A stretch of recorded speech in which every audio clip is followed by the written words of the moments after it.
నమస్తే. తెలంగాణలో రెండు ప్రధానమైన కేసులు ఇవాళ ట్రెండింగ్లో ఉన్నాయి. అందరూ చర్చించుకుంటున్నారు. ఒకటి కల్వకుంట్ల కవిత సారాధందాలో అరెస్ట్ అయింది. ఆమె ఎన్ని రోజుల్లో బయటికి రావచ్చు? 6 నెలల, 3 నెలల, సంవత్సరమా? ఆమె బినామీగా ఉన్న అభిషేక్ బోయిన్పల్లి 19 నెలలు ఉంటే మరి ఈమె ఎన్ని నెలలు ఉంటుంది? లేదు కేసీఆర్ ఏదో రకంగా చేస్తాడు, తొందరగా తీసుకొస్తాడు, ఇట్లా రకరకాల డిస్కషన్ జరుగుతున్నాయి. ఆమె ఎప్పుడు రావచ్చు అన్నది. ఇంకొకటి ఈడీ అక్రమంగా అరెస్ట్ చేసిందని ఆమె పిటిషన్ వేయడం, మొన్న పిటిషన్ని రిటర్న్ తీసుకోవడం, గతంలో వేసిన పిటిషన్ని కొత్తగా ఇంకొక పిటిషన్ వేశారు, అది రేపు విచారణకు రాబోతున్నది. సో ఇక్కడ ఈడీ ఏమైనా తప్పు చేసిందా, ఇవన్నీ మనం మాట్లాడదాం. దాంతోపాటుగా ట్యాపింగ్ కేసు చాలా కీలకమైన కేసుగా కనబడతా ఉన్నది. టోటల్గా ఈ తెలంగాణలో ఉన్న ఆల్ అపోజిషన్ లీడర్ల ఫోన్లని, న్యాయవాదుల ఫోన్లని, జర్నలిస్టుల ఫోన్లని, ఎవరైతే వాళ్ళకి వ్యతిరేకంగా మాట్లాడుతున్నారో అనుకుంటారో వాళ్ళ ఫోన్లని, అండ్ సొంత ఎమ్మెల్యేల ఫోన్లని, మంత్రుల ఫోన్లని, చివరికి ఇంట్లో ఉన్న భార్యల ఫోన్లు కూడా ట్యాప్ చేసుకున్నారు. ఇంత దుర్మార్గానికి తెగబడ్డరు. ఈ రెండు కేసుల మీద ప్రభుత్వం ప్రధానంగా ఫోకస్ చేసింది. మాట్లాడదాం. నా ముందు అడ్వకేట్ అరుణ్ కుమార్ గారు ఉన్నారు. అరుణ్ కుమార్ గారు తెలంగాణ ఉద్యమంలో కూడా కీలక పాత్ర. సో వాళ్ళు కూడా నా ఫోన్ కూడా ట్యాప్ చేశారని ఆయన పంజాగుట్ట పోలీస్ స్టేషన్కి వెళ్ళి కంప్లైంట్ కూడా చేస్తున్నారు. మాట్లాడదాం. నమస్తే సార్. నమస్తే అండి. సో ముందుగా మనం కల్వకుంట్ల కవిత లిక్కర్ కేసు గురించి మాట్లాడదాం. ఆమె వాళ్ళు ఆశలు పెట్టుకున్నది ఏంటంటే, ఈడీ తప్పు చేసింది, నన్ను అక్రమంగా అరెస్ట్ చేశారు, రేపు ఆ కేసు విచారణ రాబోతున్నది, సో ఖచ్చితంగా మాకు బయటికి రావడానికి అన్ని అవకాశాలు ఉన్నాయన్నది వాళ్ళు చెప్తున్నారు. ఇంకో వైపేమో ఈ అభిషేక్ బోయినపల్లి, వీళ్ళు సిసోడియా, అరుణ్ రామచంద్ర పిల్లై, వీళ్ళు నెలల తరబడి దాదాపు సంవత్సరంన్నర పాటు జైల్లో ఉండడాన్ని బట్టి చూసి ఇప్పట్లో బయటికి రాదేమో అన్నది ఇంకొక చర్చ. సో ఓవరాల్గా ఈ కేసులో మీరు గమనించిన అంశాలు ఏంటి ఒక అడ్వకేట్గా? ఏం జరగబోతున్నది? చిన్న కరెక్షన్, ఇది దేశంలోనే ట్రెండింగ్ ఉంది లిక్కర్ గేట్ అని. దేశంలోనే ఇది, నాట్ ఓన్లీ తెలంగాణ. అంటే recent past just I think నిన్న అనుకుంటా కాగ్ ఒక రిపోర్ట్ ఇచ్చింది ఢిల్లీ గవర్నమెంట్కి. 2,002 కోట్ల రూపాయల ఫ్రాడ్ జరిగింది, దీంట్లో నష్టం జరిగింది ఢిల్లీ ఖజానాకు అని.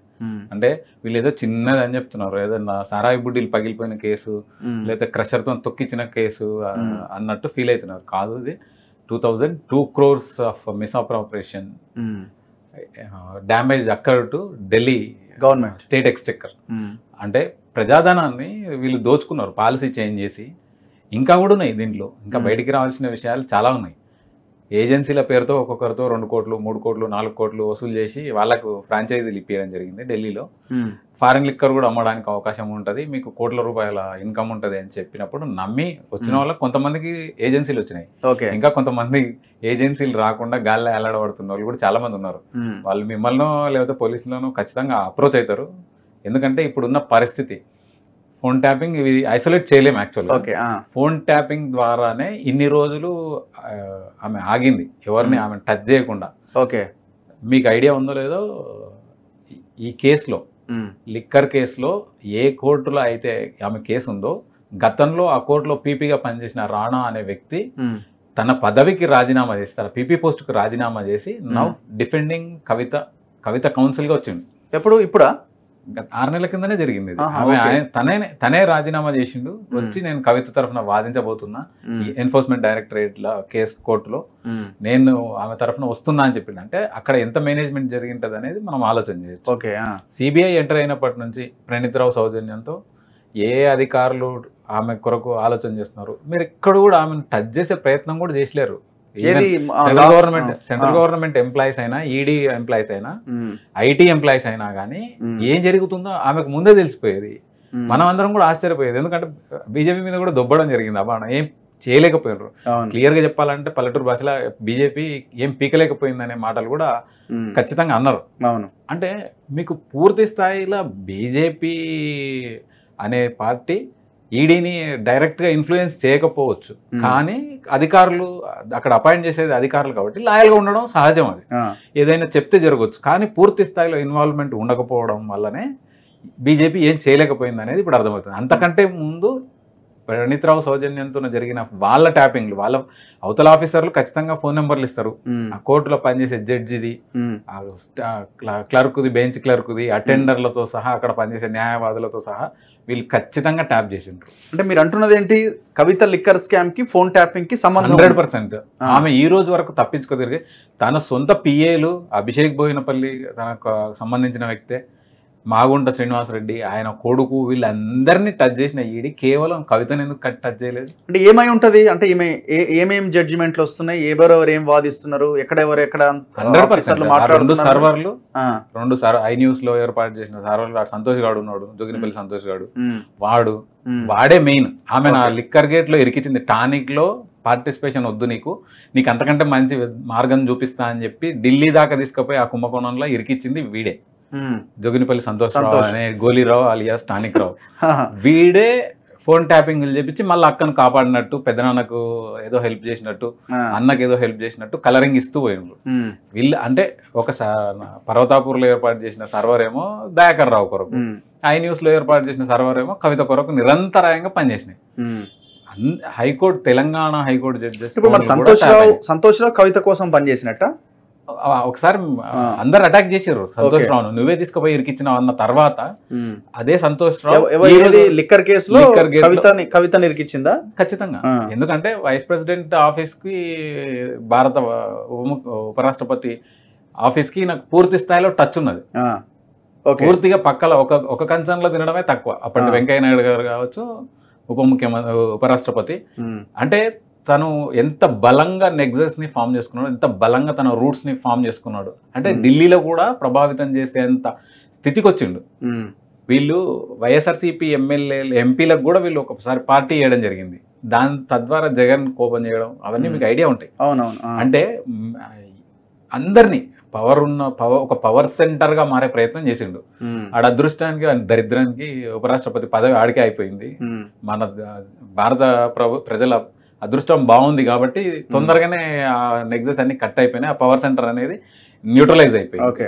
అంటే అక్కడ తన మీద వచ్చిన అపవాదును కడుక్కోవడానికి తన చేతిలో ఉన్న ప్రణీత్ రావు ద్వారా ఐ న్యూస్ను కొనడం ద్వారా అక్కడ ఏర్పాటు చేసిన సర్వర్ ద్వారా సంతోష్ రావు, జోగినిపల్లి సంతోష్ రావు అనేటోడు మళ్ళీ కాపాడే ప్రయత్నం చేసి వాళ్ళ పెదనాన్నతో మళ్ళీ మార్కులు కొట్టేసి మళ్ళీ ప్రగతి భవన్లోకి ఎంటర్ కావడం జరిగింది. కేసులో ఇరికిచ్చింది కవితని సంతోష్ రావే. 100% బయటకు తీసుకురావడానికి మనం లేదు, వాళ్ళే అన్నారు.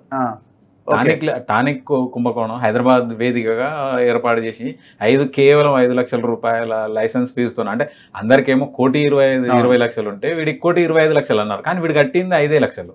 5 లక్షలతో కొన్ని టానిక్ సామ్రాజ్యాన్ని విస్తరించిండ్రు. అది అందరికి తెలిసింది. అది కూడా దాంట్లో కూడా ఖచ్చితంగా చర్యలు ఉంటాయని అయితే నేను అనుకుంటున్నా. ఖచ్చితంగా ప్రభుత్వం కొద్దిగా స్మూత్ రన్నింగ్ ఉండాలన్న ఉద్దేశంతో ఘర్షణాత్మక వాతావరణం ఉండకూడదని పెద్దవాళ్ళని అరెస్ట్ చేస్తే అదర్ సైడ్ ప్రజలకు వేరే రకంగా వీళ్ళు తప్పుడు ఇన్ఫర్మేషన్ ఇస్తారు. వీళ్ళు తప్పుడు ఇన్ఫర్మేషన్ ఇవ్వడం, ఫ్యాబ్రికేటెడ్ ఇన్ఫర్మేషన్ ఇవ్వడంలో బీఆర్ఎస్ను మించిన పార్టీ లేదు. రెచ్చగొట్టడం, ప్రజల అభిప్రాయాలను రెచ్చగొట్టడం. ఇంకా కొంతమంది మూర్ఖంగా అక్కడే ఉన్నారు. కానీ నేను అందరిని అడుగుతున్నా, బీఆర్ఎస్లో ఉన్న సామాన్య కార్యకర్త కావచ్చు, మండలాధ్యక్షుడు కావచ్చు, జిల్లా అధ్యక్షుడు కావచ్చు, రాష్ట్ర అధ్యక్షుడు, జాతీయ అధ్యక్షుడు, అంతర్జాతీయ అధ్యక్షుడు, గెలాక్సీ అధ్యక్షులు, వీళ్ళందరినీ ఒకటే క్వశ్చన్, నేను మీ ఫోన్ ట్యాప్ అయినా లేదా మీరు చెక్ చేసుకోండి. ఎవరిది? వీళ్ళందరూ ఎమ్మెల్యేలు, మంత్రులు మొత్తం సొంత ఇంట్లోనే సంతోష్ రావు పెళ్ళాని ఫోనే ట్యాప్ అయింది అంటే ట్యాప్ చేసుకున్నాడు అంటే ఎంత అభద్రతా భావంలో ఉన్నారు వీళ్ళు. డబ్బులు పెరిగే కొద్దీ భయం ఎక్కువైపోయింది వీళ్ళతో. కోటాను రూపాయలు ఎక్కడ చూసినా కోట్లు, బాత్రూమ్లు, లెట్రిన్లల్లా అన్నిట్లో కూడా డబ్బుల కట్టలే ఉన్నాయి. ఇప్పుడు ఎవరు పోయి చూసినా కూడా భూగృహాలు ఏర్పాటు చేసుకున్నారు. ఒకడు సంతోష్ రావు అని, ఇంకో శ్రీపతి సంతోష్ రావు అని తెలంగాణ హైకోర్టులో జీపీగా చేసిండు. ఏజీపీ చేసిండు, జీపీ చేసిండు, స్పెషల్ జీపీ చేసిండు, అసోసియేట్ రామచంద్రరావు అని అడిషనల్ అడ్వకేట్ జనరల్తో కలిసి పనిచేసిండు. వీడు ప్రణీత్ రావు ఖచ్చితంగా నెక్సెస్ ఉన్నాయి. కోటాను రూపాయలు ప్రణీత్ రావు డబ్బులు వీడితో ఉన్నాయి. ఇప్పుడు ఈ రోజు ఐటీ రైడ్ చేసినా కానీ వాడికి 1,50,00,000 రెంటల్ ఇన్కమ్ నెలకు. ఏం చేస్తాడు? గడ్డి విక్తాడు. ఏం చేస్తాడు? అయిపోయింది. వాడు అంతకు ముందు ఒక కేసు వేసిన దాఖలాలు లేవు వీడికి. వీడి చరిత్రనే కాదు. వీడి చరిత్ర అంతా ఏంటంటే వాడేం చేసిండు, వీడేం చేసిండు అనేది చెవులో ఊదడం అనమాట. తర్వాత వీడు ప్రణీత్ రావు సౌజన్యంతో అందరి ఫోన్లు, ఈవెన్ హైకోర్టు జడ్జెస్ ఫోన్లను కూడా వీడే ట్యాప్ చేయించిండు. వీడు కూడా పవర్ సెంటర్ గా మారి. ఎట్లా అంత ఈజీగా హైకోర్టు జడ్జిల ఫోన్లు కూడా ట్యాప్ అయినాయని చెప్తున్నా? Just simple sir. ఒక ఎక్స్పర్ట్ చెప్పారు లీగల్ గా ఇబ్బంది అయ్యే అవకాశం లేదా? 100% ఉంటుంది. In what way? నేను ఫస్ట్ నుంచి చెప్తున్నా, అబ్యూజివ్ ఆఫ్ కాన్స్టిట్యూషన్ ని తుంగలో దొక్కడం, అవమానించడం. ఇది ఒక పవర్ దొరికి 24 hours. మీలాంటి వాళ్ళు చెప్తున్నారు హైకోర్టు జడ్జిల ఫోన్లు కూడా ట్యాప్ అయినాయి అంటే మీలాంటి వాళ్ళకి ఇబ్బంది అయ్యే అవకాశం లేదా అంటున్నా? ఖచ్చితంగా నా ఫోన్ కూడా నేను కూడా హరాస్మెంట్ ఫేస్ చేయడం జరిగింది. చివరి 3 నెలలు నాకు ఏ సబ్జెక్ట్ కాదు ఒక కేసు కూడా ఇవ్వకుండా నన్ను ఐసోలేట్ చేసి కూర్చోబెట్టడం జరిగింది. అంటే 2014 ప్రభుత్వం స్టార్ట్ అయినప్పటి నుంచి వీళ్ళు అరాచకాలు స్టార్ట్ అయినాయి. కానీ హైకోర్టు జడ్జిల ఫోన్లు ట్యాప్ చేయాల్సిన సిచ్యువేషన్ ఎందుకు? ఎక్కడ వాళ్ళు ఏం ఆర్డర్లు ఇస్తారు, వాళ్ళు ఎవరితోనో మాట్లాడుతున్నారు, మన జనాలను మళ్ళీ దాంట్లో ఇంప్లాంట్ చేయడం ఎట్లా? హైకోర్టు జడ్జిలుగా తమ వ్యక్తులు ఉన్నారు కదా, వాళ్ళు పంపించిన వ్యక్తులు, వాళ్ళను క్లియరెన్స్ ఎట్లా తెచ్చుకోవడం? 100% రెడీ ఫర్ ది కాన్సిక్వెన్సెస్ ఉంది, నెక్సెస్ ఉంది, వాళ్ళ ఫోన్లు ట్యాపింగ్ లో ఉన్నాయి. Farm house 2.0 case Pilot Rohith రెడ్డిది మనకు తెలుసు కదా. దాంట్లో ఎవరు హెడ్ కానిస్టేబులా లేకపోతే ఏఎస్ఐయా, అప్పటి కమిషనర్ ఆఫ్ పోలీస్, ఆయన అరెస్ట్ కోతాడైంది విచిత్రంగా. కమిషనర్ ఆఫ్ పోలీస్ కోత్వాలు, ఒక ఏరియాకి ఆయన కోత్వాలే అరెస్ట్ కోయిండంటే హెడ్ కానిస్టేబుల్ అనుకున్నాడా లేకపోతే కానిస్టేబుల్ అనుకున్నాడా? కానిస్టేబుల్ పదవిని కించపరచాలనే ఉద్దేశం నాది కాదు, కానీ ఎగ్జిక్యూషన్ కు పోయేది కానిస్టేబుల్, ఏఎస్ఐలు, తర్వాత ఎస్ఐలే పోతారు తప్ప కమిషనర్ వచ్చిండు అంటే ఏ రేంజ్ లో వీళ్ళు ఫోన్లను ట్యాప్ చేసిండ్రు. ట్యాప్ చేయకుంటే వీళ్ళకి ఎట్లా తెలుస్తుంది? అంజనం వేస్తే తప్ప తెలియదు. అంజనం అనేది మనం ఇప్పుడు సైన్స్ లా లేదు. ఇప్పుడు ఈ ట్యాపింగ్ వ్యవహారం అంతా నడిపించింది సంతోషేనా? 100% సంతోష్ రావు. మొత్తం అలియాస్ గోలీరావు అలియాస్ జోగినిపల్లి సంతోష్ రావు, ప్రగతి భవన్ ఆధ్వర్యంలోనే ఈయననే చేసిందే. ఆయన పూర్తి స్థాయి అధికారాలు ఆయనకు అప్పచెప్పిండ్రు. ఈయన కొద్ది గొప్ప మరి సొంత కొడుక్కి వేరే వ్యాపకాలు ఉన్నాయి, టాలీవుడ్ హీరోయిన్లను తీసుకొని పోవడం, ఆ ఫామ్ హౌస్ లో తిరగడం, వాటిని అప్పటి ప్రతిపక్ష నాయకుడు డ్రోన్లతో తీస్తే 13 రోజులు ఆయన జైల్లో పెట్టడం, వితౌట్ ఏ చిన్న ఇన్ఫర్మేషన్ లేకుండా 51 CRPC నోటీస్ లేకుండా ఆయనను 13 రోజులు ఇల్లీగల్ డిటైన్ చేశారు. అదృష్టవశాత్తు ఆయన తప్పించుకొని ఇప్పుడు ఈ రోజు రాష్ట్ర ముఖ్యమంత్రిగా మారిండు కాబట్టి, లేదంటే వీళ్ళ అరాచకాలకు అంతే లేకపోయేది. పూర్తిగా వీళ్ళు king can do no wrong అని చెప్పి మనం చదువుకునేటప్పుడు లాలా చదువుకునేటప్పుడు సంతోష్ సైలెంట్ గా ఉన్నాడా? ఎక్కడ కనబడ పారిపోయినట్టున్నాడు నాకు తెలిసి. ఇప్పుడు నేను అనుకోవడం ఏంటంటే, ఇప్పుడు హరీష్ కేటీఆర్ కనిపిస్తున్నారు, కవిత ఈడీ కేసు ఇదంతా, ఆమె అరెస్ట్ అయినప్పుడు ఢిల్లీకి పోవడం ఇదంతా, మరి ఈయన సైలెంట్ గా ఉన్నాడు లేకపోతే కాలిరిగింది కేసీఆర్ దాని ఆయన పక్కన ఉన్నాడా? 10th రోజు పంజాగుట్ట పోలీస్ స్టేషన్లో కేసీఆర్ని మెయిన్ అక్యూజ్గా చేయమని నేను రిటర్న్గా తెలుగులో లిఖితపూర్వక ఫిర్యాదు చేసిన రోజు నుంచి చెప్తున్నా నేను. వీళ్ళు పారిపోతారు, వీళ్ళు దొంగలు, వీళ్ళు పారిపోతే కేసు ముందుకు తీసుకెళ్లడం కష్టమవుతుంది కాబట్టి once again with folded hands I'm requesting the CM Revanth Reddy గారు, ఈ కొడుకులను ఎందుకంటున్నా అంటే కడుపు కాలి. ఇప్పుడు నా ఫోన్, నా పిల్లతో మాట్లాడుతున్న ఫోన్ ఈ కొడుకులు ఎవడు వినడానికి విన్నరు. నేను కూడా విక్టిమ్ ఆఫ్ ఫోన్ ట్యాపింగ్. నా ఫోన్ ఉన్న పలంగా హీట్ అయ్యేది, ఉన్న పలంగా ఆఫ్ అయిపోయేది. అయ్యా ముఖ్యమంత్రి గారు, మీకు ఉంది అధికారం, విచక్షణాధికారం ఉంది, విశేష విచక్షణాధికారాలు ఉన్నాయి మీకు. ఈ చెత్తనాయనలను, ఈ దొంగనా కొడుకులను, తెలంగాణ ఉద్యమానికి ద్రోహం చేసి తెలంగాణ ఉద్యమకారులందరినీ అరిగోసబెట్టిన ఈ దరిద్రులను ఇమ్మీడియట్ గా అరెస్ట్ చేస్తే తప్ప ఈ ఎంక్వైరీ ముందరికి పోదు. వీడు ఒక పిపీలిక ప్రణీత్రావును అరెస్ట్ చేస్తే ఏమి, హ్యాంగ్ చేస్తే ప్రజలకు వచ్చేది ఏమీ లేదు, ఒరిగేది ఏం లేదు. అసలైన కల్ప్రిట్స్ అంటున్నాను నేను. ప్రభాకర్ రావు పాత్ర ఏంది? ప్రభాకర్ రావు మెయిన్. ప్రభాకర్ రావు నువ్వు ఆడుకొని వీళ్ళు చేసిండ్రు. ఇజ్రాయెల్ నుంచి తెప్పించిండ్రా లేకపోతే సింగపూర్ నుంచి తెప్పించిర్రా? వీళ్ళు ఎక్విప్మెంట్ దుబాయ్ నుంచి తెప్పించిర్రా? ఈ ఎక్విప్మెంట్ ను ఇప్పుడు ఐన్యూస్ లో ఉందని చెప్తున్నారు సర్వర్ ను, మరి ఎందుకు సీజ్ చేయట్లేదు? ఐన్యూస్ అంటే శ్రవణ్ కుమార్ రావా? ఆయన కూడా రావే కదా, ఆయన కొన్నారు కొన్ని. అవే కాకుండా ఎప్పుడైతే సోషల్ మీడియా దెబ్బపడ్డదో కొన్ని సోషల్ మీడియా ఛానల్స్ ను కూడా వాళ్ళ వైపు తిప్పుకొని కొనే ప్రయత్నం చేశారు. కానీ జెన్యున్ గా మీలకటోళ్ళు ఉన్నారు కాబట్టి ఈ రోజు ప్రజాస్వామ్యం బతికి పట్టవాలి.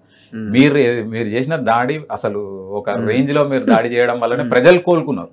ఫస్ట్ ప్రజలు మేల్కోవడం వల్ల ప్రజాస్వామ్యం అనేది తిరిగి బట్టగట్టగలిగింది. ఇప్పుడు నా పాయింట్ ఏంటంటే, ఇప్పుడు కేసీఆర్ పక్కనే సంతోష్ ఉన్నాడు, మీరు అంటున్నారు కవితని ఇరికిచ్చిన ఆయనే, బయట పడేయడానికి ప్రయత్నం చేసింది ఆయన. మరి ఇవన్నీ కేసీఆర్ తెలియవా? పవర్ లో ఉన్నాడు, మొత్తం వ్యవస్థ ఉంది కదా. అంటే ఇక్కడ ఎలిమినేషన్ టెక్నాలజీ.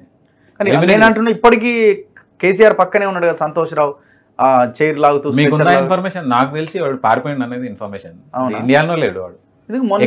మొన్న ఏదో ఆయన కింద పడి ఇదైనప్పుడు అది ఎప్పుడు 3 నెలల కింద సార్ ప్రమాణ స్వీకారాలు గత నెల రోజుల నుంచి ఎక్కడ కనిపించింది. అసలు కవిత ఎపిసోడ్ లో ఇంత సీరియస్నెస్ ఉంటే గోలీరావు అనేటోడు పక్కకు ఉండాలి కదా.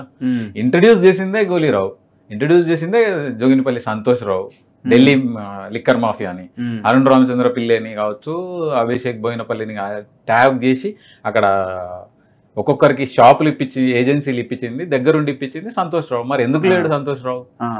అంటే సంతోష్ రావు దగ్గరుండి షాపులు ఇప్పిస్తే కవిత సంతోష్ కలిసి చేసినట్ట మీరు అంటున్నది? అంతే కదా. ఇక్కడ టానిక్ లో ఏలు పెట్టకూడదని ఆమెను పంపించిండు. వీరనారి కదా టానిక్ లో, ఇక్కడ హైదరాబాద్ టానిక్ లో, అక్కడ షేర్లు వద్దు అంటే ఇక్కడ పూర్తి స్థాయిలో 5 లక్షలు కట్టిండ్రు కదా సార్ సెక్యూరిటీ డిపాజిట్. 1,20,00,000 అందరు పిచ్చోళ్ళలాగా క్యూలో నిలబడి ఒక్కొక్కడు 10 అప్లికేషన్లు 100 అప్లికేషన్లు పెట్టి ఒక్క ఏజెన్సీ తీసుకొని ఏదో జీవితంలోనే మేము చంద్రమండలానికి వెళ్ళిపోయినాం సాధించినాం అని కొంతమంది శ్రీమూర్తులు ఆ పండగ చేసుకుర్రు. మరి వీడేమో ఏం లేకుండా కేవలం ఒక 5 లక్షల రూపాయల డిపాజిట్ తోనో కొన్ని వేల కోట్లు ఈమె టానిక్ లోకి వస్తుందని దారి మళ్ళిచ్చిండు. పడవను దారి మళ్ళిచ్చి ఒక విమానం కొనిచ్చి అందులో 100 కోట్లు పెట్టించి పంపించి ఇవన్నీ కూడా ఇరికిచ్చిండు. ప్రతి చోట కూడా ఆధారాలు కొద్ది గొప్ప ఆధారాలు మిగిలిచ్చిండు. అంటే తాను ఒకవేళ కేసీఆర్ తర్వాత తదనంతరం ముఖ్యమంత్రి పదవి తీసుకోవాలన్న ఆలోచన ఉంది కాబట్టే కేటీఆర్ కు చెక్ పెట్టే ప్రయత్నం చేసిండు. హరీష్ రావును ప్రగతి భవన్ నుంచి బయటికి పంపించేసిండు, కవితను ఢిల్లీకి పంపించిండు. ఇంకా గోలీ తన ఏదైనా వేరే గోలీ వేసేద్దా అన్న ఆలోచన ఉన్నప్పుడు ఎప్పుడో వీళ్ళెవరో తేరుకున్నట్టున్నారు. డాక్టర్లు సజెస్ట్ చేసిన గోలీ కాకుండా తనకు అనుకూలంగా తనకు పనికొచ్చే గోలీ ఏదైనా కేసీఆర్కి వేద్దాం అనుకునే సమయంలో అందరు కోలుకున్నారు. కాకపోతే ప్రజల అదృష్టం, తెలంగాణ ప్రజలే కాదు భారత ప్రజలు ఢిల్లీ ప్రజల అదృష్టం కాబట్టి ఇక్కడ గవర్నమెంట్ పడిపోయింది. సో ఇప్పుడు ఈ కేసు ఎక్కడి వరకు వెళ్తుందని మీకు అనిపిస్తున్నది? ట్యాపింగ్ కేసు ఎవరెవరు అరెస్ట్ అవ్వచ్చు? ఒకవేళ అరెస్ట్ నిష్పక్షపాతంగా ఎంక్వైరీ జరిగితే ఎవరెవరిని లోపల? కేసీఆర్నే అరెస్ట్. కేసీఆర్ పెద్దోడు పైన ఉన్నోడు కరెక్ట్ అయినోడు కాకపోతే తన కింద ఉన్న వాళ్ళు అరాచకాలు చేస్తున్నప్పుడు ఆ అరాచకాల మచ్చ, ఆ అరాచకాల ద్వారా ప్రజలకు ఏర్పడుతున్న శారో, కన్నీటి గాథ ఇవన్నీ కూడా ఎవరికి తగులుతాయి? అల్టిమేట్ గా కేసీఆర్కే తగులుతాయి. ఇవన్నీ కూడా ప్రభుత్వ అధినేతగా ఎవరు భరించాలి? A1 must and should be KCR. అంతే. కేసీఆర్ ని అరెస్ట్ చేస్తే కదా ఈ చెత్త గ్యాంగ్ అంతా కూడా బయటికి పోయేది. చెత్త గ్యాంగ్ అందరు ఉన్నారు, కేటీఆర్ ఉన్నాడు. ఇది ఎంత సీరియస్ కేసుగా మనం పరిగణించాలి అంటే దేశద్రోహమే. నేను ఇంకా స్పష్టంగా చెప్తున్నా, సైబర్ నేరాలకు కూడా నైజీరియాకు కూడా వీళ్ళు ఇన్ఫర్మేషన్ అమ్ముకున్నారు అన్న ఇన్ఫర్మేషన్ నాకుంది.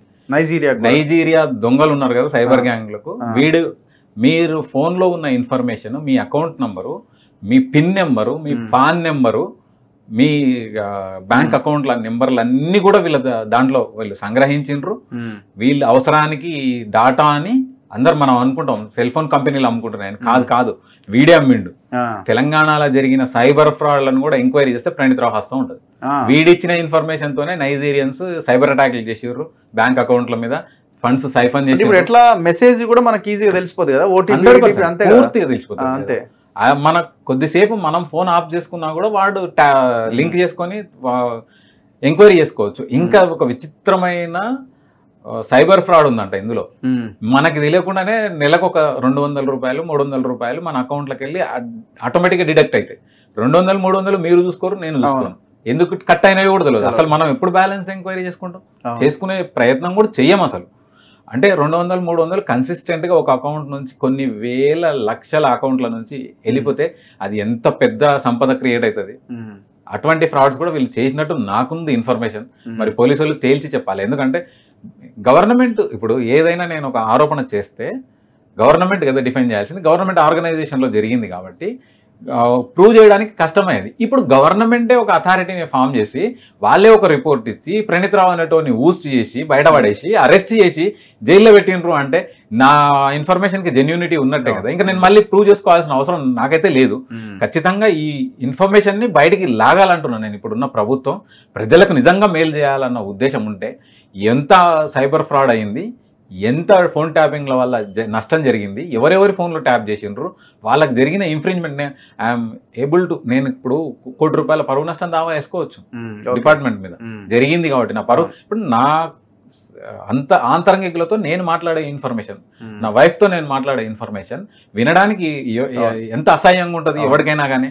ఇప్పుడు కేసీఆర్ అనేటోడు రైట్ ఆర్ రాంగ్ ఇంట్లో ఫ్యామిలీ మెంబర్గా ఉన్నాం మనం అనుకున్నాం, కక్క చిచ్చా అనుకున్నాం. అమ్మ నాన్న తర్వాత కుటుంబ సభ్యుల తర్వాత అంతే ఎంత హోదా ఇచ్చినాం మనం. మరి వాడు నా పిల్లలతో మాట్లాడుకున్నది ఏంటంటే వాడేం తండ్రి అవుతాడు, వాడేం చిచ్చ అవుతాడు, వాడేం మామ అవుతాడు. మామ అయితే నా వైఫ్ కి చిన్న ఆయన అవుతాడు. చిన్న ఆయన ఒక ఆడపిల్ల సంభాషణ వినొచ్చా?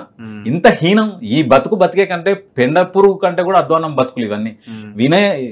నేను ఆరోపించట్లేదు, నేనేదో శపించట్లేదు, కానీ పెయిన్ ఉంటది కదా ఖచ్చితంగా. ఆ పెయిన్ లోంచి వచ్చిన మాటలు అసలు కాన్స్టిట్యూషనల్ అఫెన్స్, ఇది కాన్స్టిట్యూషనల్ అబ్యూజ్. ఇది ఒక హెడ్గా, ఒక ముఖ్యమంత్రిగా, కాన్స్టిట్యూషన్ పోస్ట్ హెడ్గా ఉండి, ఒక రాష్ట్రానికి ముఖ్యమంత్రిగా ఉండి ఇంత నీచమైన పనులు చేసేదానికంటే క్యాప్రోఫాగస్ అంటారు, అంటే సొంత దాని మీద తిని బతికేటోళ్ళు, అంతే సొంత విరేచనాన్ని సొంత దాని మీద తిని బతికేదాన్ని క్యాప్రోఫాగస్ అంటారు.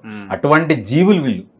స్ట్రైట్గా ఎంతో విలువ ఉండేది, ఎంతో గౌరవం ఉండేది. ముఖ్యమంత్రి చంద్రశేఖరరావు అంటే ఉద్యమ నాయకుడుగా చాలా నెత్తిన పెట్టుకున్నాం. అమ్మ నాయన కంటే కూడా ఒక సందర్భంలో ఎక్కువ విలువ ఇచ్చి, తల్లిదండ్రి కంటే కూడా ఎక్కువ విలువ ఇచ్చి, మనకు అవసరం ఉన్నా లేకున్నా. ఇప్పుడు ప్రధానంగా నేను అడుగుతున్నది ఏంటంటే, ఇప్పుడు కవిత కేసులో ఆమెను అరెస్ట్ చేయడం అక్రమం అని అంటున్నారు. ఇప్పుడు వాళ్ళు ఎట్లా, ఆమె కూడా మొన్న ఈడీ ఏసీబీ కస్టడీకి వెళ్తూ కోర్టుకి వెళ్తూ అక్రమం, ఇది ఇల్లీగల్ అరెస్ట్ అని చెప్తా ఉన్నారు. ఎందుకు వాడు బోడిమూతి గాడు ఉన్నాడు, కేటీఆర్ గాడు వాడు అన్నాడు కదా, you have to face music, you have to ED officer తో గొడవ పెట్టుకున్నాడు. నీ అంతం చూస్తుంది కోర్టు, ఏమంతం చూస్తుంది? నీకు కామన్ సెన్స్ లేకుంటే, నీకు లీగల్ సెన్స్ లేకుంటే చేయగలిగేది ఏం లేదు. Being a minister for information technology for a state for particular period, ఒక 10 సంవత్సరాలు చేసినావు, నీకు ఆ మాత్రం లీగల్ నాలెడ్జ్ లేదా? ఎప్పుడైతే ఛార్జ్ షీట్ పడ్డదో, అభిషేక్ బోయినపల్లిని అరెస్ట్ చేసినప్పుడు అనుకుంటా, థర్డ్ ఛార్జ్ షీట్ లో కవితను అక్యూజ్డ్ గా చూపించారు. ప్రయర్ టు దట్ మార్చ్ లో సుప్రీంకోర్టుకి ఆమె వెళ్ళినప్పుడు షీ వాజ్ ఎ సస్పెక్ట్ గా ఒక కోర్టులో, సుప్రీంకోర్టులో పిటిషన్ ఫైల్ చేసిండ్రు. ఆర్గ్యుమెంట్కి వచ్చిన రోజు 27 మార్చ్ 2023 నాడు కోర్టు ముందు ఆర్గ్యుమెంట్కి వచ్చినప్పుడు కవిత లాయర్లు మమ్మల్ని అరెస్ట్ చేసే అవకాశం ఉంది, స్టే చేయండి, అరెస్ట్ చేయకుండా ప్రొహిబిటరీ ఆర్డర్స్ ఇవ్వండి అన్నప్పుడు స్ట్రైట్గా వాళ్ళు ఏఎస్జీ సొలిసిటర్ జనరల్ ఆ రోజు, మేము ఆమెను అరెస్ట్ చేయట్లేదు, she a suspect, why she approach the court, ఎందుకు భయంతో వచ్చిర్రు అని చెప్పి వాళ్ళు ఆశ్చర్యం వ్యక్తం చేసిన సందర్భంలో కోర్టు ఆర్డర్ ఇవ్వలేదు. వాళ్ళు అరెస్ట్ చేయమంటున్నప్పుడు ఇంకెక్కడ ఆర్డరు? అంటే కత్తి లేదు, ఒక పొడుసుడాడు ఉందన్న ఉద్దేశంతో ఆ రోజు సుప్రీంకోర్టు పక్కకు పెట్టేసింది. తర్వాత జరిగిన పరిణామ క్రమాల్లో మీరు రిట్ పిటిషన్ విత్డ్రా చేసుకొని, సస్పెక్ట్ కాదు నేను అక్యూజ్డ్, మళ్ళీ నన్ను అరెస్ట్ చేసే ప్రయత్నం చేసే అవకాశం ఉంది, నేను ఒక MLC discharging duty as MLC for particular party అని చెప్పి మీరు పిటిషన్ వేయాల్సింది. కాలం చెల్లిన పిటిషన్, కాలదోషం పట్టిన పిటిషన్ పట్టుకొని నిన్న అదే రోజు వచ్చింది, అది 15th రోజు మార్నింగే వచ్చింది. అంటే వీళ్ళు ఏమంటున్నారు, ఈడీ కోర్టుకి అఫిడవిట్ ఇచ్చింది, అఫిడవిట్ లో వీళ్ళు చాలా క్లియర్ గా కవితని అరెస్ట్ చెయ్యము అని చెప్పిన తర్వాత ఎట్లా అరెస్ట్ చేస్తారన్నది మీడియాలో. Nothing doing, they obtained arrest warrant from particular court, enforcement directorate court నుంచి అరెస్ట్ వారెంట్, సెర్చ్ వారెంట్ తీసుకొని వచ్చిండ్రు. ఎప్పుడు వస్తుంది వారెంట్, అరెస్ట్ వారెంట్ అంటే అక్యూజ్డ్ గా ఉన్న వ్యక్తి సహకరించకపోతే, ఇన్వెస్టిగేషన్ కి సమన్ చేసినప్పుడు, కాల్ చేసినప్పుడు, నోటీస్ ఇచ్చినప్పుడు ప్రతిస్పందించకపోతే వాళ్ళు ఒక పిటిషన్ ఫైల్ చేస్తారు కోర్టులో.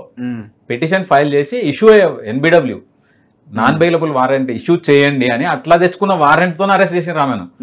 There is no such procedure. Actually వాళ్ళు వేరే ప్రొసీజర్ ఫాలో కాలేదు, కోర్టు వారెంట్ ని ఎగ్జిక్యూట్ చేసిండ్రు అక్కడ. కోర్టు వారెంట్ ఇచ్చింది అక్కడ, కోర్టు అంటే ఇంకా where is the abuse of process. Court warrant supreme కోర్టుకి వెళ్ళినప్పుడు అది వ్యాలిడ్ వీళ్ళు కదా అడగాల్సింది, టైం అడిగింది వీళ్ళు. ఒక జూనియర్ న్యాయవాదిని నిలబెట్టి వీళ్ళు టైం అడిగినరు. ఏదో తప్పించుకుంటాం, 6 నెలల నుంచి తప్పించుకుంటుంది కదా, కాలం గడిచిపోతుంది కదా, అట్లే దొబ్బుదామని ప్రయత్నం వీళ్ళు చేసారు. వీళ్ళ lack of knowledge, legal knowledge లేదు. అంటే వీళ్ళు ఏదైనా అఫెన్సివ్ ఆలోచన ఉండాలి, దాడి చేయాలి, మమ్మల్ని అరెస్ట్ చేసి రామెను చూపించి ఎలక్షన్ లబ్ధి పొందాలనుకున్నారు, కానీ బూమరంగ్ అయ్యి ఖాళీ అయిపోయింది, పార్టీ ఖాళీ అయిపోయింది, దెబ్బకి ఖాళీ అయిపోయింది. సో ఇప్పుడు ఈమె రేపు జరిగే విచారణలో ఈమెకి ఏమి పాజిటివ్ గా రిజల్ట్ వచ్చే అవకాశం లేదా? That petition should be dismissed with costs. ఖచ్చితంగా కాస్ట్లు కూడా ఇస్తారు, ఇంపోజ్ చేస్తారు, కాస్ట్లు ఇంపోజ్ చేస్తారు. ఎందుకంటే తప్పుడు ఇన్ఫర్మేషన్ తో వచ్చారు, వాళ్ళని బెదిరించారు. వాళ్ళు కూడా అదంతా రికార్డ్ సబ్మిట్ చేస్తారు. ఒక మాజీ మంత్రి అట్లా ఎట్లా బెదిరిస్తారు, నీ అంత చూస్తుంది కోర్టు, కోర్టుకు తెలియదా ఎట్లా అంత చూడాలని? కోర్టు కింది కోర్టు వారెంట్ ఇస్తేనే వాళ్ళు ఎగ్జిక్యూట్ చేయడానికి వచ్చారు. జస్ట్ వాళ్ళు ఎగ్జిక్యూట్ చేయడానికి వచ్చిన ఆఫీసర్స్ అంతే. కానీ నువ్వు డామినేట్ చేస్తే, నీ రాష్ట్రానికి వచ్చి నువ్వేదో మంత్రి అయినట్టు, ఇంకా నువ్వు రాజరికంలో బతుకుతున్నట్టు, ఆ రాజు కొడుకు అయినట్టు, రాజు బిడ్డను అరెస్ట్ చేస్తుంటే అని విల్లంబులు తీసుకొని వచ్చినట్టు నీ చేసిన డ్రామా ఇక్కడోళ్ళకే నవ్వు వస్తుంది. ఇక సుప్రీంకోర్టు జడ్జెస్ కి రాదా? వాళ్ళకు కూడా డౌట్, మా ఫోన్లో ఏడా డౌట్ వీళ్ళు ట్యాప్ చేసినారు అని. ఖచ్చితంగా కొంతమంది సుప్రీంకోర్టు జడ్జిలే కూడా వీళ్ళు ట్యాప్ చేసినట్టు నాకుంది ఇన్ఫర్మేషన్. ఎందుకంటే అక్కడ ఏం జరుగుతుంది, అక్కడ అపాయింట్మెంట్లు ఏమి, తెలంగాణ గురించి ఏం చర్చలు జరుగుతున్నాయి, అందరూ చేసిన వాళ్ళు వాళ్ళది లెక్కన వీళ్ళకు. వాళ్ళకు ఉండాలి మా ఫోన్లు ట్యాప్ చేసిరా లేదా అని వాళ్ళు ఎగ్జామిన్ చేసి కఠినమైన చర్యలు వాళ్ళు తీసుకోమని చెప్పి వాళ్ళు డైరెక్షన్ ఇవ్వాలి. కేటీఆర్ మీద ఏమన్నా కేసు ఉంటుందా ఇప్పుడు ఈడీ ఆఫీసర్స్ బెదిరించిన దాంట్లో? ఖచ్చితంగా obstructing the officials to during the discharge of their duty, obvious గా అది అఫెన్సే. ఓకే, ఖచ్చితంగా 353 లోపల పోవాల్సి వస్తుంది. అంటే కోర్టు ఫీల్ అయితే, నిజంగా కూడా ఫీల్ అయితే. సో ఇప్పుడు ఎన్ని రోజుల్లో కవిత బయటికి రావచ్చు? ఒక 3 నెలలు, 90 days సార్. 2200 కోట్ల స్టేట్ ఎక్స్చెక్కర్ ప్రజాధనం దుర్వినియోగం చేసిండ్రు. పాలసీని, స్టేట్ పాలసీని చేంజ్ చేసిండ్రు. వీళ్ళు ఇచ్చిన పాలసీని కేజ్రీవాల్ ఇంప్లిమెంట్ చేసింది గవర్నమెంట్. మనీష్ సిసోడియా సంవత్సరం పైనుంచి ఉన్నాడు ఢిల్లీ ఉప ముఖ్యమంత్రి హోదాలో కూడా 6 నెలలు 8 నెలలు ఆయన జైల్లోనే ఉన్నాడు. తర్వాత ప్రజలందరూ తిరిగితే, భారత ప్రజలందరూ ప్రెషర్ పెడితే అప్పుడు తొలగించారు తప్ప అప్పటి 6 నెలల నుంచి 8 నెలలు ఉప ముఖ్యమంత్రిగానే జైల్లో కొనసాగింది ఆయన. అంటే అదేమైనా ఉపయోగపడుతుందేమో, ఏమైనా ప్రివిలేజ్ వస్తుందేమో అన్న ఉద్దేశంతో వాళ్ళు కొనసాగించు. మరి ఉప ముఖ్యమంత్రి లేనిది ఒక ఎమ్మెల్సీకి ఏ విధంగా ఉంటుంది ప్రివిలేజ్? 100% లేదు. She is queen pin. King pin అంటే ఇక మళ్ళా వీనికి తెలుగు రాదు, ఇంగ్లీష్ రాదు అని మళ్ళా దాడి చేస్తారు, సైబర్ దాడులు కూడా చేస్తారు. వీళ్ళకి ఇంగ్లీష్ రాదేమో అనుకుంటారు. కాబట్టి she is a queen pin. Obvious గా కొన్ని గతంలో మనం చూసినాం, కొన్ని రాజ్యాలను ఆడోళ్ళే నడిపారు. అట్లా she is feeling, she is under feel that I'm queen. చెలాయించింది ఆమె అంతే. ప్రైవేట్ జెట్లను పెట్టుకున్నది, 100 కోట్ల రూపాయలు ప్రైవేట్ జెట్ల ద్వారా తీసుకుపోయింది. ఆ ఎయిర్పోర్ట్ వాళ్ళ తాత జాగీర్ అయినట్టు బేగంపేట ఎయిర్పోర్ట్ 100 crores 2 బ్యాగులలో మూట కట్టుకొని ముఖ్యమంత్రి ఆధీనంలోనే ఉంది అది. గవర్నర్ గారికి కూడా ఒక రోజు హెలికాప్టర్ ఇవ్వలేదు, ఈమెకు మాత్రం ఫ్లైట్ 100 కోట్లు సంచులలో పెట్టుకుని. ఈడీ చెప్తుంది అదే కదా, 2 బ్యాగులలో ఉల్లిగడ్డ సంచులలో తీసుకుపోయినారు. ఎవరికి అనుమానం రాకూడదు అంటే అట్లే తీసుకుపోతారు. తీసుకుపోతున్నారు అని అందరికీ తెలిసినా కూడా అందరికీ భయం ఉంది. ఆ రోజు మంత్రులుగా పనిచేసిన వాళ్ళు కావచ్చు, ఎమ్మెల్యేలుగా పనిచేసిన వాళ్ళు కావచ్చు, పార్టీ క్యాడర్ కావచ్చు, కుటుంబ సభ్యులు కావచ్చు, మా ఫోన్లు ట్యాప్ అవుతున్నాయి, మమ్మల్ని ఎక్కడ వింటారో, మేము ఎవరితో మాట్లాడింది వింటారో అన్న థ్రెట్లో ఉన్నారు. మీరు ఒక్క సెకండ్ ఫోన్ ట్యాపింగ్ బయటకి వచ్చిన మరుక్షణం, కవితను అరెస్ట్ చేసిన 2వ క్షణం ఎమ్మెల్యేలందరూ బయటకు పోవడానికి కారణం ఏంటంటే వాళ్ళ ఎమ్మెల్యేల ఫోన్లను కూడా వాళ్ళు ట్యాప్ చేసిరు అన్న విషయం ఆ ఎమ్మెల్యేలకు అర్థమైంది. కేసీఆర్ని డైరెక్ట్గా డిమాండ్ చేస్తున్నాం మీ ద్వారా, నేను నిజంగా కూడా నీకు దమ్ము ధైర్యం ఉంటే, అంటే ఆ మాట నేను మాట్లాడొచ్చో లేదో తెలియదు కానీ విచక్షణాధికారం ఏమైనా ఉంటే, పెద్దగా నువ్వు ఫీల్ అవుతుంటే తెలంగాణ సమాజానికి ఒక్కసారి నీ బిడ్డ మీద, నీ కొడుకు మీద ప్రమాణం చేయి. నీ ఎమ్మెల్యేల ఫోన్లను ట్యాప్ చేయలేదని, నీ మంత్రుల ఫోన్లను ట్యాప్ చేయలేదని. వాళ్ళు పార్టీ దాటిపోతుంటే కడుపు కొట్టుకుంటున్నావు, నోరు కొట్టుకుని లబలబ కొట్టుకుంటున్నావు. మరి నువ్వు ట్యాప్ చేసినప్పుడు నీకెక్కడ అధికారం? కొడుకు కోడలు ఫోన్లో నేనే సభ్యత లేని జీవితాలు మీవి, బతుకులు మీవి, నీచమైన మనస్తత్వాలు మీవి. మరి కొడుకు కోడలు ఇల్లు ఇడిచిపెట్టిపోతుంటే ఎట్లా వెళ్ళిపోతావు రా అని ఎట్లా అడుగుతాడు? ఏ ముఖం పెట్టుకొని అడుగుతాడు? అంతే కదా sir. Anyway thank you sir. చూద్దాం ఈ కేసు ఎంతవరకు వెళ్తుంది, ఎట్లా ఉంటుంది అన్నది. మరి ఎఫ్ఐఆర్ ఫైల్ అయిందా మీ కేసుల విషయంలో? నేను రిక్వెస్ట్ చేస్తున్నా పంజాగుట్ట పోలీస్ని, ముఖ్యమంత్రి గారిని కూడా నేను రిక్వెస్ట్ చేస్తున్నా. అల్టిమేట్ బెనిఫిషియరీ ఈజ్ కేసీఆర్ కాబట్టి, లబ్ధి పొందింది కేసీఆర్ కాబట్టి first they should made as a party KCR A1 గా పెట్టి అరెస్ట్ కూడా చేయాలి. అరెస్ట్ చేస్తేనే న్యాయం జరుగుతుంది తప్ప అరెస్ట్ చేయనంత వరకు ఏమి ఒరిగేది లేదు. ఎలక్షన్ కోడ్ తప్పు చేసిన వాళ్ళని అరెస్ట్ చేయకూడదని ఎలక్షన్ కోడ్లో కూడా లేదు. ప్రతిపక్ష నాయకుడు కావచ్చు, తప్పు చేయకుండా వీళ్ళని కాపాడుకోవాలి అంతే తప్ప తప్పు చేసినప్పుడు ఎలక్షన్ కోడ్ ఏమి అడ్డు రాదు. Anyway thank you sir, thank you very much. So ఇది ఈ లిక్కర్ స్కామ్కి, ఫోన్ ట్యాపింగ్ కేసుకి చాలా దగ్గరి సంబంధం ఉన్నది. ఇందులో సంతోష్ రావు చాలా కీలకమైన వ్యక్తి అని అరుణ్ కుమార్ గారు అడ్వకేట్ చెప్తా ఉన్నారు. సో కవిత కేసు విషయంలో కూడా ఇప్పట్లో ఆమెకి బెయిల్ వచ్చే అవకాశం లేనట్టుగానే కనబడతా ఉన్నది ఆయన మాటల్లో. చూస్తూనే ఉండండి మన తొలి వెలుగు.